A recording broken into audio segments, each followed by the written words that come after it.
ನಮಸ್ಕಾರ. ವನಜಾ ಮಲ್ನಾಡ್ ಬಂದಾಯಿತು. ಹೊಸ ವಿಡಿಯೋ ತಂದಾಯಿತು. ಬನ್ನಿ ಇವತ್ತು ಅಗ್ನಿಸಾಕ್ಷಿ ಸೀರಿಯಲ್ಲು ಹೇಗೆ ಮೂವ್ ಆಗ್ತಿದೆ, ಏನು ಸ್ಟೋರಿ ಇದೆ ನೋಡೋಣ.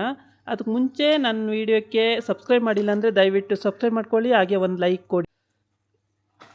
ಕೊಡಿ. ಹಾಗೆ ಮತ್ತು ಇವತ್ತು ಸಾಕ್ಷಿಗೆ ಅವಳು ತೊಗೊಂಡಿರೋಂಥ ದುಡ್ಡೆಲ್ಲ ಕಳುವಾಗೋಗಿದೆ. ಅವಳ ಅತ್ತೆ ಮಗಳ್ದಿರೇ ಕದ್ದಿರ್ತಾರೆ. ಹಂಗಾಗಿ ಅವಳಿಗೆ ಪಾಪ ಅಡ್ವಾನ್ಸ್ ಕೊಡೋಕ್ಕೆ ದುಡ್ಡಿಲ್ದಲೆ ಪಾಪ ಅವಳು ಭಾಳ ಪಜಿತಿ ಇರ್ತಾಳೆ. ಹಿಂಗೆ ತಂಗಿಗೂ ಮೋಸ ಮಾಡಿದೆ ಮಾವ, ನಾನು ತಂದು ಮನೆ ಮಾಡ್ಕೊಂಡು ನಿನ್ನ ಸಾಕ್ತೀನಿ, ಚೆನ್ನಾಗಿ ನೋಡ್ಕೊಳ್ತೀನಿ ಅಂತ ಹೇಳಿದೆ. ಅದೂ ಆಗಲಿಲ್ಲ ಮಾವ. ನಾನು ಏನು ಮಾಡಲಿ? ನೀವು ನಾಟಕ ಮುಗಿಸ್ಕೊಂಡು ಮಾವ ಹುಡ್ಕೊಂಡು ಬರ್ತಾನೆ. ಅಲ್ಲಿ ಸಿಕ್ಕಿದಾಗ ತಂಗಿನೂ ಅಲ್ಲಿಗೆ ಬರ್ತಾಳೆ. ಫೋನ್ ಕಾಂಟ್ಯಾಕ್ಟಲ್ಲಿ ಮಾಡಿಕೊಂಡು ನೋಡಿದ್ರೆ ಬೀದಿಲಿದ್ದಾಳೆ. ಏನು ಎಲ್ಲ ಕಳ್ಕೊಂಡು ಬೀದಿಲಿ ನಿಂತಿದ್ದಾಳೆ ಸಾಕ್ಷಿ. ಆವಾಗ ತಂಗಿ ಹೇಳ್ತಾಳೆ, ನಾನು ಬದುಕಿರಬಾರ್ದು ಅನ್ನಿಸ್ತಾ ಇದೆ, ಎಲ್ಲ ಕಳ್ಕೊಂಡಿದ್ದೀನಿ, ಜೀವನದಲ್ಲಿ ಏನೂ ಇಲ್ಲ ಅಂದಾಗ, ಸುಮ್ಮನಿರಕ್ಕ, ಹಂಗೆಲ್ಲ ಮಾತಾಡಬೇಡ ನೀನು ಅಂತ ಸಮಾಧಾನ ಮಾಡ್ತಾಳೆ. ಆಮೇಲೆ ಆ ಮಾವ ಕೂಡ ಸರಿ ನಿನ್ಗೆ ಅಡ್ವಾನ್ಸ್ ಅಲ್ವಾ, ಇವತ್ತು ಸಂಜೆ ಅಷ್ಟರೊಳಗೆ ಎಲ್ಲಾದರೂ ಅಡ್ಜಸ್ಟ್ ಮಾಡ್ಕೊಂಡು ತರ್ತೀನಿ ಅಂತಾನೆ. ಎಲ್ಲಿಂದ ಅಡ್ಜಸ್ಟ್ ಮಾಡ್ತೀರ ಮಾವ, ಹೆಂಗೆ ಅಡ್ಜಸ್ಟ್ ಮಾಡೋಕ್ಕೆ ಸಾಧ್ಯ ಅಂತ ಹೇಳ್ತಾಳೆ. ಆಮೇಲೆ ಇಲ್ಲ ನೀನೇನು ಯೋಚನೆ ಮಾಡಬೇಡ, ನಾನು ಕೊಡ್ತೀನಿ, ನೀನು ಸುಮ್ಮನೆ ಇರು ಅಂತ ಹೇಳ್ತಾನೆ ಅವ್ರ ಮಾವ. ನೀನೇನು ಯೋಚನೆ ಮಾಡಬೇಡ, ದುಡ್ಡು ಎಷ್ಟಿದ್ರು ನಾನು ತೊಗೊಂಡು ಬರ್ತೀನಿ, ನಿನಗೆ ಮನೆ ಮಾಡಿ ನಿನ್ನ ಜೊತೆಗೆ ನಾನು ಇರ್ತೀನಿ, ನಿಮ್ಮಿಬ್ಬರ ಜೊತೆಗೂ, ನಿಮ್ಮಿಬ್ಬರನ್ನೇ ಬಿಡೋಕ್ಕಾಗಲ್ಲ ಅಂತ ಹೇಳ್ತಾನೆ. ಅದಕ್ಕೆ ಹಂಗಾಗಲ್ಲ ಮಾವ, ಅತ್ತೆ ಸುಮ್ಮನಿರಲ್ಲ, ಬೇಡ ಅಂತಾಳೆ. ಆಗ ಸರಿ ಹಂಗಿದ್ಮೇಲೆ ಅಕ್ಕ ನಾವ್ಯಾಕೆ ಇಲ್ಲಿರಬೇಕು, ಅದು ನಮಗೂ ಸೇರಿದ ಮನೆ ಅಲ್ವೇನೆ, ನಾವು ಅಲ್ಲೇ ಹೋಗೋಣ ಅಂತಾಳೆ. ಹಂಗೆ ಹೋಗೋಕ್ಕಾಗಲ್ಲ ಕಣೆ, ಬಂದುಬಿಟ್ಟಿದ್ದೀವಿ, ಮತ್ತೆ ಹೆಂಗೆ ಹೋಗೋದು ಅಂತ ಸಾಕ್ಷಿ ಹೇಳ್ತಾಳೆ. ಅದಕ್ಕೆ ಅವ್ರ ಮಾವ ಹೇಳ್ತಾನೆ, ಅಲ್ಲಿಗೆ ಬರೋದು ಬೇಡ ಕಣಮ್ಮ, ನಿಮಗೆ ಭಾಳ ಹಿಂಸೆ ಕೊಡ್ತಾರೆ ಅವ್ರು 3 ಜನ ಸೇರಿಕೊಂಡು, ನನ್ನ ಮಕ್ಕಳು ನನ್ನ ಹೆಂಡತಿ ಎಲ್ಲ ಎಷ್ಟು ಕೆಲಸ ಮಾಡಿದ್ರು ನಿಮ್ಮ ಹತ್ರನೇ ಕೆಲಸ ಮಾಡಿಸ್ತಾರೆ ಎಷ್ಟಿದ್ರೂ. ಅದಕ್ಕೆ ನೀವು ಯಾಕೆ ಅಷ್ಟೊಂದು ಕಷ್ಟಪಡಬೇಕು, ನನಗೆ ನೋಡಿ ಭಾಳ ಹಿಂಸೆ ಆಗುತ್ತೆ, ನೀವು ಅಲ್ಲಿ ಬರೋದು ಬೇಡ, ಬೇರೆ ಮನೆ ಮಾಡಿಕೊಂಡು ಇಲ್ಲೇ ಬಿಡೋಣ ಎಲ್ಲಾದರೂ ಅಂತ ಹೇಳ್ತಾರೆ. ಅದಕ್ಕೆ ಸಾಕ್ಷಿ ಅದು ಆಗಲ್ಲ ಮಾವ, ಅದು ಅಡ್ವಾನ್ಸಿಗೆ ಎಲ್ಲಿಂದ ತರೋದು ದುಡ್ಡು ಅಂತಾಳೆ. ಆಮೇಲೆ ಎಲ್ಲರೂ ಸೇರಿ ಮಾತಾಡಿಕೊಂಡು ಅಲ್ಲಿಗೆ ಹೋಗ್ತಾರೆ. ಹೋದಾಗಂತೂ ಅವಳು ಬಿಟ್ಟಂಗೆ ನೋಡ್ತಿರ್ತಾಳೆ ಅವ್ರ ಅತ್ತೆ ಮಂಜುರಿ. ಬಿಟ್ಟಂಗೆ ಸದ್ಯ ಬಂದ್ಲಲ್ಲ, ನನ್ನ ಕೆಲಸ ಕಡಿಮೆ ಆಯಿತು, ನನಗೆ ಅಡುಗೆ ಮಾಡೋದು ತಪ್ಪಿತು, ಕೆಲಸ ಮಾಡೋದು ತಪ್ಪಿತು ಅಂತ ಅವಳು ಅನ್ಕೋತಾ ಇರ್ತಾಳೆ. ಅಷ್ಟೊತ್ತಿಗೆ ಸರಿ ಬಂದಲ್ಲ ಸಾಕ್ಷಿ ಅಂತೇಳ್ಬಿಟ್ಟು ಇವಳು ಮಗಳದಿರಿಬ್ಬರು ಹೋಗ್ಬಿಟ್ಟು, ಒಳ್ಳೇದಾಯಿತು ನೀನು ಬಂದಿಯಲ್ಲ, ನಿನ್ನ ಅಡುಗೆ ರುಚಿ ನೋಡಿ ಎಷ್ಟೋ ದಿನ ಆಯಿತು, ನಿನ್ನ ಅಮ್ಮ ಮಾಡಿದ್ರು ಅಡುಗೆ, ಸೊಪ್ಪಿನ ಸಾರು ಅಂತ ಮಾಡಿದರು, ಬಾಯಿಗಿಡಂಗೆ ಎಲ್ಲ, ಒಂಚೂರು ಚೆನ್ನಾಗಿರಲಿಲ್ಲ, ಒಂದು ಅಡುಗೆನೂ ಚೆನ್ನಾಗಿಲ್ಲ, ಏನೂ ಚೆನ್ನಾಗಿಲ್ಲ, ತಿನ್ನೋಕ್ಕೆ ಆಗಿಲ್ಲ, ಹಂಗೆ ಇದೆ, ಮಧ್ಯಾಹ್ನ ಮಾಡಿದ್ದೆ ತಿನ್ಕೊಂಡು ಅಂತ. ಮಧ್ಯಾಹ್ನ ಏನು ಅಡುಗೆ ಅಂತ ಕೇಳ್ತಾಳೆ. ಏನು ಅಡುಗೆ ಮಾಡೋದಮ್ಮ, ಬೆಳಗ್ಗೆ ಮಾಡಿದ್ದೆಯಾ, ನನ್ನ ಕೆಲ ಆಗಲ್ಲ ಮಾಡೋಕ್ಕೆ, ಅದಕ್ಕೆ ಅದನ್ನೇ ಮಧ್ಯಾಹ್ನದನ್ನೇ ಇವಾಗ ತಿನ್ಕೊಂಡು ಅಂತ ಅವ್ರ ಅತ್ತೆ ಹೇಳ್ತಾಳೆ. ಸರಿ ಸಾಕ್ಷಿ ಬಂದಿಯಲ್ಲಮ್ಮ, ಹೋಗ್ಬಿಟ್ಟು ಒಂದು 4 ಪಾತ್ರೆ ಇದೆ, ಎಲ್ಲ ವಾಶ್ ಮಾಡಿ ತೊಳೆದಿಟ್ಕೊಂಡ್ಬಿಡಮ್ಮ ಅಂತ ಹೇಳ್ತಾಳೆ. ಅದಕ್ಕೆ ಅಡುಗೆ ಮಾಡಿರೋರು ನೀವು, ಊಟ ಮಾಡಿರೋರು ನೀವು, ಬಳಸಿರೋರು ನೀವು ತೊಳೀರಿ, ನಾನು ಯಾಕೆ ತೊಳಿಲಿ ಅಂತಾಳೆ. ಎಲ್ಲರೂ ಮುಖ ನೋಡ್ಕೋತಾರೆ. ಮುಖ ನೋಡಿಕೊಂಡು ಏನಪ್ಪ ಇಷ್ಟೊಂದು ಧೈರ್ಯವಾಗಿ ಮಾತಾಡ್ತಿದ್ದಾಳೆ ಇವಳು ಅಂತೇಳ್ಬಿಟ್ಟು ಆಶ್ಚರ್ಯವಾಗಿ ನೋಡ್ತಾರೆ. ಆಮೇಲೆ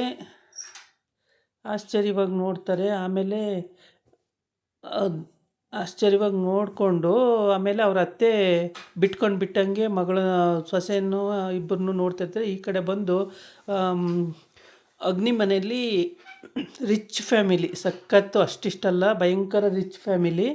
ಅವರು ಅಡುಗೆ ಭಟ್ಟ ಹೇಳ್ತಾನೆ, ಆ ಹುಡುಗಿರು ಡ್ರೆಸ್ ಬಂದಾಗ ಅಡುಗೆ ಭಟ್ಟ ಹೇಳ್ತಾನೆ, ಏನು ಇದು ಹರಿದೋಗಿರೋ ಬಟ್ಟೆನೇ ಹಾಕ್ಕೊತಿರಲ್ಲ ಅಂತ. ಜೀನ್ಸ್ ಪ್ಯಾಂಟು ಕಟ್ ವರ್ಕ್ ಆಗಿರುತ್ತಲ್ಲ, ಆ ಪ್ಯಾಂಟನ್ನು ನೋಡಿಬಿಟ್ಟು ಅವನು ಹೇಳ್ತಾನೆ, ಇದೇನು ಈ ಥರದ ಬಟ್ಟೆ ಎಲ್ಲನೂ ಹಾಕಂತೀರ, ಇಷ್ಟು ದೊಡ್ಡ ಮನೆಯಲ್ಲಿ ಇಷ್ಟು ಶ್ರೀಮಂತರಾಗಿ ಇಂಥ ಬಟ್ಟೆ ಹಾಕತ್ತೀರಲ್ಲ ಅಂತ. ಇದು ಇವಾಗಿನ ಫ್ಯಾಷನ್ನು, ನಿನಗೇನು ಗೊತ್ತಾಗಲ್ಲ, ನೀನು ಸುಮ್ಮನಿರು ಅಂತ ಹೇಳ್ತಾಳೆ.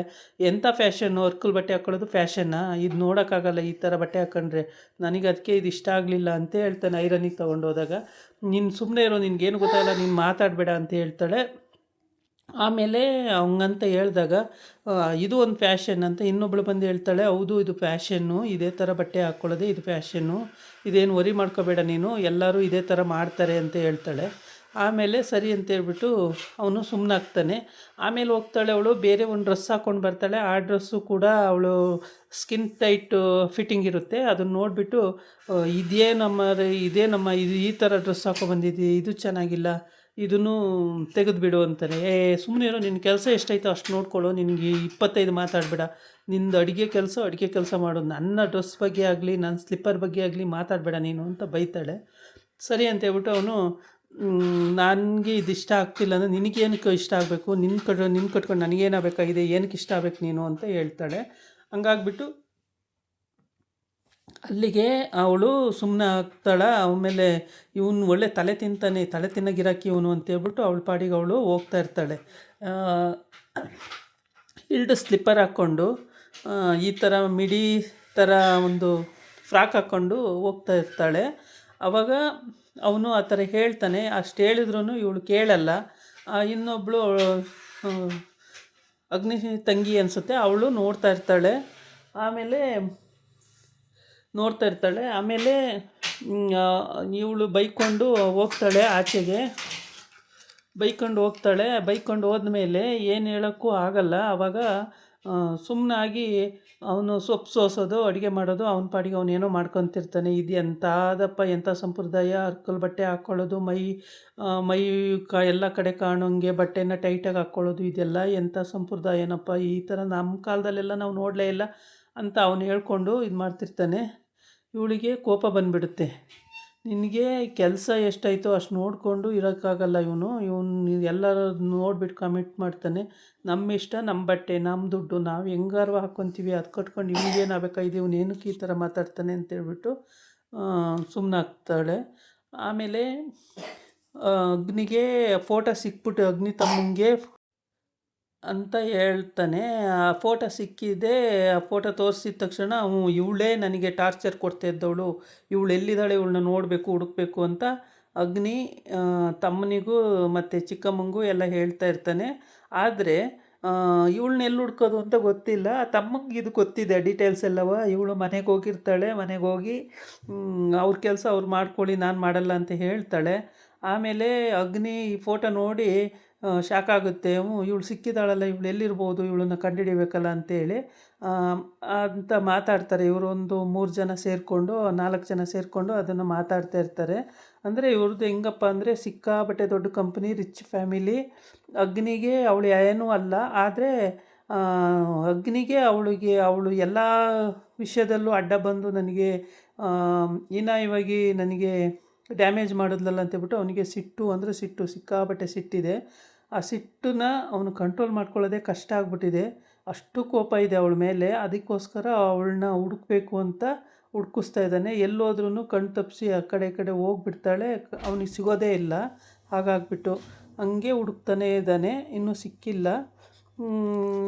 ಅಗ್ನಿಗೆ ಏನಪ್ಪ ಅಂತಂದರೆ, ಇಲ್ಲಿ ಅಪ್ಪನೂ ಕೂಡ ಈ ಥರ ಮಾಡ್ತಾರಲ್ಲ, ಅದಕ್ಕೆ ಇದಾಗಿತ್ತು ಇವತ್ತಿನ ವಿಡಿಯೋ. ನಾಳೆ ಇನ್ನೊಂದು ವಿಡಿಯೋ ಜೊತೆ ಬರ್ತೀನಿ. ನಮಸ್ಕಾರ.